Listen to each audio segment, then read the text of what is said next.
I want to commend business in the community for this new initiative, those 60-odd companies really committing to follow science-based advice and live up to the Paris Climate Agreement. I think it's very good timing following on the announcements at the launch or the approval yesterday in Cabinet of our new climate bill.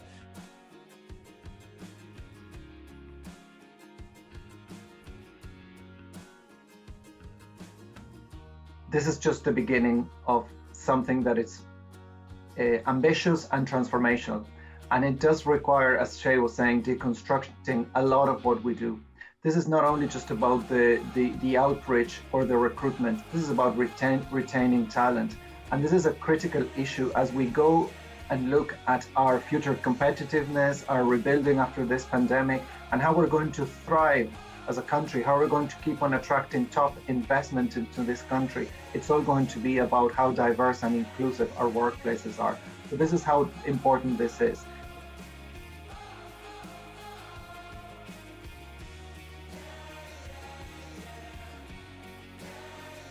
I think the difference between a good employer and a great employer is the employer that's going to see you and they're not going to judge you about what you can or can't do, because they're just going to see your ability and your potential, and that is the most important thing. The real challenge for inclusiveness is when diversity has entered the organization. You know, what becomes of it in terms of inclusiveness? How are these people, you know, how are they represented in the hierarchy of the organization in terms of progression? Because what you see mostly is that migrants progress, especially Africans, we progress laterally. I'm physically disabled, but because the illness is starting from the bottom, I'm working up.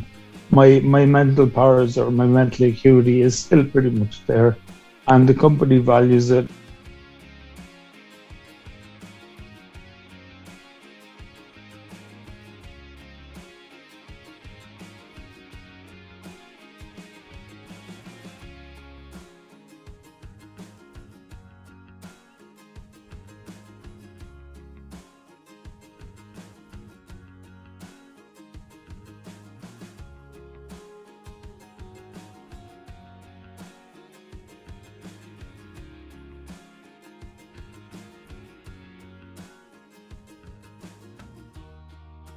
We've seen innovation in other sectors, and things always feel like market miracles until there's a market transformation that actually proves that there is a way.